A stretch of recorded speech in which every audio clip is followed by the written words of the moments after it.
Hello everyone, welcome to visionary classes. आज हम लोग एक नया लेक्चर पढ़ेंगे जो कि एनसी वेव और सोल के सिलेबस से है, जो कि लेक्चर नंबर 4 होगा। लिथोस्फीयर आज का जो टॉपिक रहेगा वो रहेगा लिथोस्फीयर, जिसको हम स्थल मंडल भी बोलते हैं, जो कि इन्वायरमेंटल साइंस या इन्वायरमेंटल स्टडीज बोलिए उस टॉपिक से आ रखा है। ये इन्वायरमेंटल साइंस सब्जेक्ट है, करेक्ट। तो लिथोस्फीयर क्या होता है, चलिए देखते हैं लिथोस्फीयर क्या होता है। तो लिथोस्फीयर अर्थ का एक पार्ट है, ठीक है, जिसमें कि ये बोलता है कि अर्थ का लिथोस्फीयर कंस्टिट्यूट करता है hard and rigid outer vertical layer of the earth, includes the crust and the lithospheric mantle. ठीक है, मतलब क्या है कि लिथोस्फीयर को अगर हम कंसिडर करो, लिथोस्फीयर इसमें क्या आता है, क्रस्ट भी आएगा प्लस मेंटल भी आएगा। लेकिन मेंटल कौन सा, अपर मेंटल, करेक्ट। तो लिथोस्फीयर जो है वो ऊपरी सतह को बोला जा रहा है, ठीक है। अब उसमें भी क्रस्ट किस तरीके के हैं, दो तरीके के हैं। एक होता है तुम्हारा ओसेनिक क्रस्ट, एक होता है तुम्हारा कंटिनेंटल क्रस्ट, करेक्ट। अब कंटिनेंटल क्रस्ट और ओशनिक क्रस्ट के बीच में क्या है, कुछ डिफरेंसेस हैं। ओशनिक क्रस्ट जो है वो ज्यादा डेंस होता है, कंटिनेंटल क्रस्ट जो होता है वो कम डेंस होता है, ठीक है। और फिर क्या आता है कि एक सॉलिड अपर मोस्ट मेंटल भी मौजूद है लिथोस्फीयर का पार्ट के हिसाब से, करेक्ट। अब इन दोनों के बीच में क्या है, एक डिसकंटिन्यूटी, एक ऐसा लेयर जो दोनों को विभाजित करती है, अलग करती है, जिसको हम मोहो डिसकंटिन्यूटी बोलते हैं।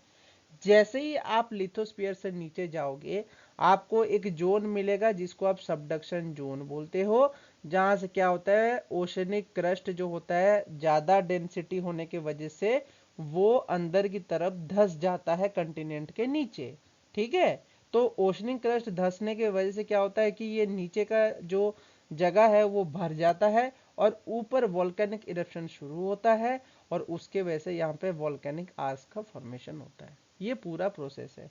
तो ये जो पूरा लिथोस्फीयर है ये किस चीज पे फ्लोट कर रहा है, ये फ्लोट कर रहा है तुम्हारा एस्थेनोस्फीयर, एस्थेनोस्फीयर पे। तो ये चीज आपको पता होना चाहिए कि ये एस्थेनोस्फीयर पे फ्लोट कर रहा है, ठीक है। वही वो बोल रहा है, the upper most part of the mental that is not convecting. Upper most part जो है वो कन्वेक्टिंग नहीं है, मतलब वो मूव नहीं कर रहा है, लोअर मेंटल जो है वो मूव कर रहा है, ठीक है। तो ये जो लिथोस्फीयर है इज अंडरलेन, इसके नीचे क्या मौजूद है, एस्थेनोस्फीयर मौजूद है, which is weaker, hotter and deeper. एक तो वो वीक है, हॉट भी है और डीपर, गहरा भी है, ठीक है। जो कि क्या करता है, कन्वेक्ट करता है। कन्वेक्ट का मीनिंग क्या है, मूव करता है, ठीक है। एक इस तरफ ऐसे मूव करता है, ऐसे मूव करता है, दोनों डायरेक्शन में वो मूव करता है, ठीक है। तो ये बोलता है कि the lithospheric asthenosphere boundary, the lithosphere और एस्थेनोस्फीयर का जो बाउंड्री है is defined by a difference response to the stress. Stress को रेस्पॉन्स करने के हिसाब से उसको डिफाइन किया जाता है। अब आपको कैसे पता चलेगा कि कोई लिथोस्फीयर है या एस्थेनोस्फीयर है, लिथोस्फीयर का जो स्ट्रेस है, स्ट्रेस मतलब लिथोस्फीयर के जो मटेरियल है उसका प्रेशर अलग होगा, और जैसे ही नीचे जाओगे एस्थेनोस्फीयर में एक अलग तरीके का प्रेशर जनरेट होता है जिसको हम स्ट्रेस बोलते हैं। तो वही चीज आपको डिफाइन करता है कि कौन सा लिथोस्फीयर है कौन सा एस्थेनोस्फीयर है, करेक्ट। फिर क्या आता है कि जब the lithosphere remains rigid for very longer period of geological time, rigid रहता है, मेल्ट नहीं करता है, which it deforms elastically and through brittle brittle failure. Brittle मतलब टूट जाना, जैसे चौक को जैसे ही तुम हाथ में मल देते हो वो टूट जाता है, उसको हम ब्रिटल बोलते हैं, छोटे छोटे कणों में टूटता है, कौन, लिथोस्फीयर, ठीक है। While asthenosphere deforms viscously, asthenosphere का तो सिंपल सा मीनिंग है, वो लिक्विड सेमी सॉलिड है, सेमी सॉलिड, सेमी सॉलिड मतलब आधा सॉलिड आधा लिक्विड, तो जो लिक्विड हो सॉलिड होगा वो धीरे धीरे लिक्विड बनने की कोशिश कर रहा होगा। और विस्कसली का मीनिंग क्या होता है, फ्रिक्शन होगा, विस्कस का मीनिंग है फ्रिक्शन होगा, लिक्विड के लेयर्स के बीच में फ्रिक्शन होता है जिसको हम विस्कोसिटी बोलते हैं, तो उससे ये वर्ड आया है विस्कस, विस्कस, ठीक है। और accommodate strain through plastic deformation, ये स्ट्रेन को एकोमोडेट कर सकता है क्योंकि ये सेमी सॉलिड है, इसके ऊपर अगर कोई भी चीज रखोगे तो ये क्या हो जाएगा, ऐसे मैलेबल हो जाएगा, टूटेगा नहीं, ऐसे कणों में टूटेगा नहीं, ये बेंड हो सकता है, ठीक है। इसको हम प्लास्टिक डिफॉर्मेशन भी बोलते हैं। तो लिथोस्फीयर की यही कहानी है। लिथोस्फीयर में एज सच आप अगर एग्जाम में आता है तो आप इस तरीके के डायग्राम को ड्रॉ कर सकते हो और ये 3-4 पॉइंटर्स लिखोगे, then you will get good marks, ठीक है। अब बात आता है हिंदी में, तो हिंदी में अगर हम बात करते हैं स्थल मंडल की, ठीक है, पृथ्वी का लिथोस्फीयर जो पृथ्वी की कठोर और कठोर भारी ऊर्ध्वाधर परत का निर्माण करता है, ठीक है, जिसको हम क्रस्ट बोलते हैं। तो ऊपरी सतह को तो हम क्रस्ट बोलते ही हैं। लिथोस्फीयर का जो मेंटल है जिसको हम अपर मेंटल बोल रहे हैं, वो भी लिथोस्फीयर में शामिल है, ठीक है।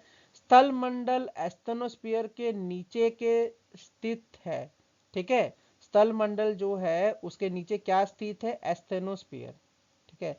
स्थल मंडल के नीचे, स्थल मंडल एस्थेनोस्फीयर के नीचे स्थित नहीं है, एस्थेनोस्फीयर, ये गलत लिखा है, ये थोड़ा प्रिंटिंग मिस्टेक है, समझो। एस्थेनोस्फीयर जो है, एस्थेनोस्फीयर स्थल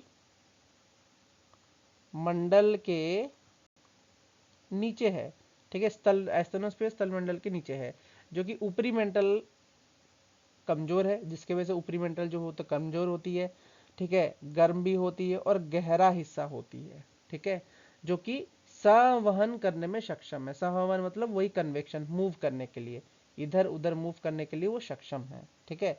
स्थल मंडल एस्थेनोस्फीयर सीमा को तनाव के प्रतिक्रिया में अंतर से परिभाषित किया जाता है, वही जो मैंने बोला स्ट्रेस, तनाव, ठीक है। तनाव मतलब किस तरीके का स्ट्रेस, प्रेशर, प्रेशर, कोई भी अगर ऑब्जेक्ट कहीं पे भी रहता है तो वो प्रेशर डालता है ना, दबाव, दबाव बोलो, ठीक है। इसको हम तनाव की जगह में हम दबाव बोलेंगे, दबाव, ठीक है। तनाव वर्ड यूज मत करना, ठीक है, दबाव यूज कर सकते हो, ज्यादा अच्छा रहेगा। दबाव की प्रतिक्रिया में अंतर परिभाषित किया जाता है, ठीक है, किस तरीके का दबाव रहता है उस हिसाब से। तो स्थल मंडल की भूगर्मिक समय की बहुत लंबी अवधि तक कठोर रहता है, ठीक है। तो ये बहुत समय तक सॉलिड रहता है, जिसकी पहले भी बताया है। ये प्रत्यास्थ रूप से भंगुर विफलता के माध्यम से विकृत होता है, जबकि एस्थेनोस्फीयर चिपचिपा रूप से विकृत होता है, ठीक है। वही ब्रिटिल की बात कर रहा है, ठीक है। भंगुर विफलता के माध्यम से विकृत होता है, टूटता है, ठीक है। अचानक से ब्रिटल मतलब जैसे चौक का एक टुकड़ा होता है, इसको तुम मल दोगे तो ये टूट के छिट जाएगा, छिट जाएगा, ऐसे छिटक जाएगा। लेकिन ये जो एस्थेनोस्फीयर है ये ऐसे बेंड होते हुए मूव करेगा, करेक्ट, जिसको हम प्लास्टिक विरूपण के माध्यम से तनाव को बोला जाता है, ठीक है। प्लास्टिक डिफॉर्मेशन मतलब प्लास्टिक विरूपण, करेक्ट। तो आप भी इस तरीके के डायग्राम बनाओ, हिंदी वाले जो बच्चे हैं आप भी डायग्राम बनाओ और ये 5-6 पॉइंटर्स अच्छे से लिखो, तो आपको इसमें भी मार्क मिलने की भरपूर संभावना है। तो लिथोस्फीयर से आने वाले क्वेश्चंस ऐसे ही छोटे छोटे क्वेश्चंस रहेंगे, ठीक है। कौन कैसे लाई कर रहा है, किसके ऊपर लाई कर रहा है, ये चीज पता होना चाहिए। सबडक्शन जोन क्या होता है, लिथोस्फीयर ओशनिक क्रस्ट जो होता है वो नीचे जाता है कंटिनेंटल क्रस्ट के, तब उस प्रोसेस को हम सबडक्शन जोन या सबडक्शन प्रोसेस बोलते हैं, ठीक है।